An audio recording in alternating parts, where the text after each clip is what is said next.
was your time at the White House and how was it working with Obama?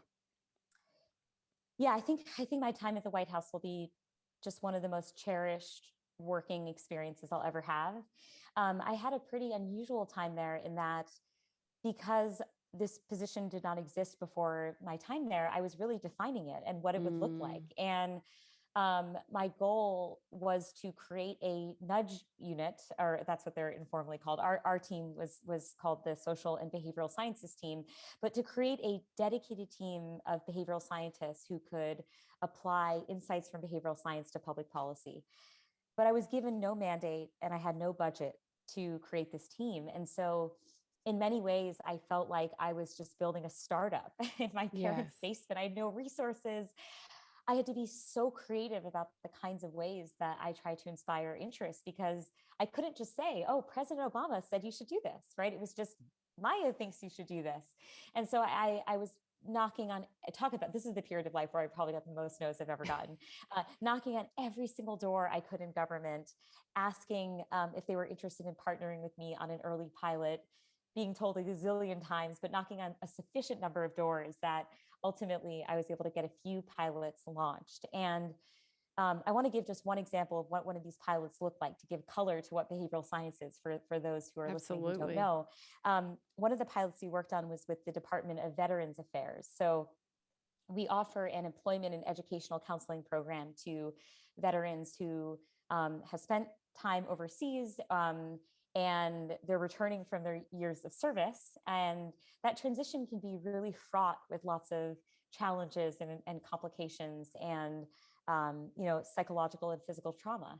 And so the government offers this program to try to ease that transition, but veterans weren't taking advantage of the program. So it's kind of a similar situation to the lunch program Mm, where it's being offered, but there's an intention action gap where maybe the thing people want or would benefit from, they're not taking advantage of.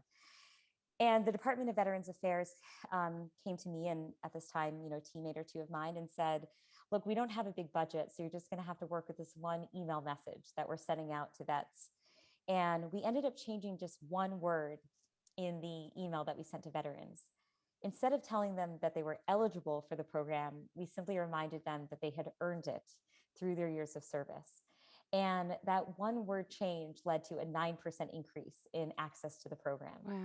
And it's an example of a behavioral principle called the endowment effect, which says that we value things more when we own them, or in this case, have earned them. And that can make us more likely to act in a situation like this. And so, yeah, so my time in government was, to summarize, extremely hard. There's so much red tape, so much bureaucracy, so many times where I thought there was no way in hell I was going to be able to get this team up and running.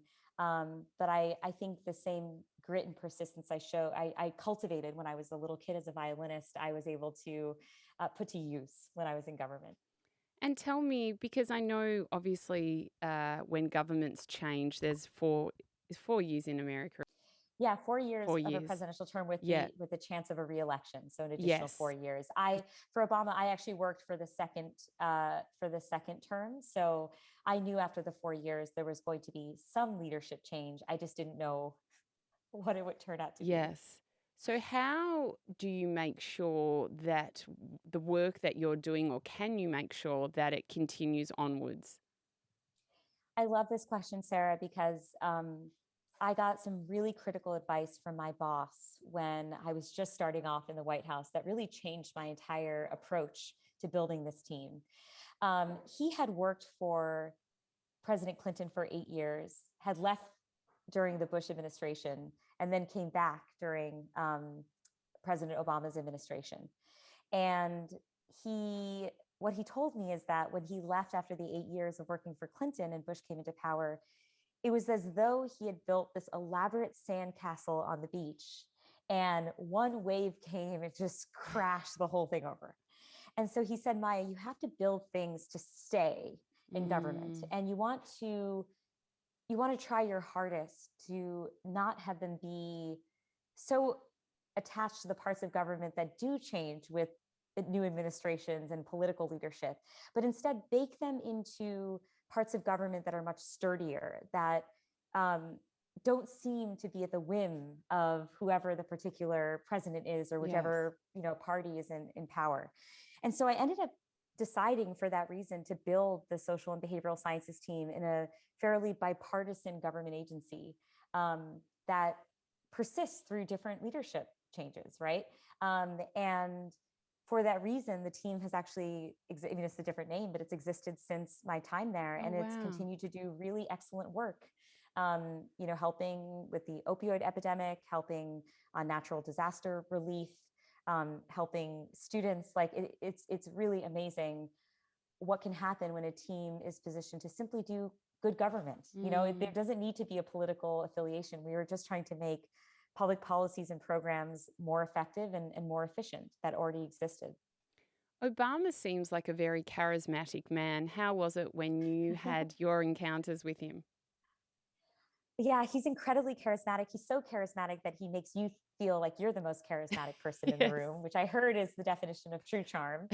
I was joking with my husband after I got to brief him in the Oval Office, in 2015. And I was telling my husband it was like one of the most meaningful, exciting events of my life. And he had to remind me that we got like engaged and then married later that year and the following. And so the reason that the Oval Office briefing was so meaningful to me is that up until that point, this team existed because I simply said that it existed, right? I gave it a name, there were people, but it had never really been validated by anyone in the government, Yeah.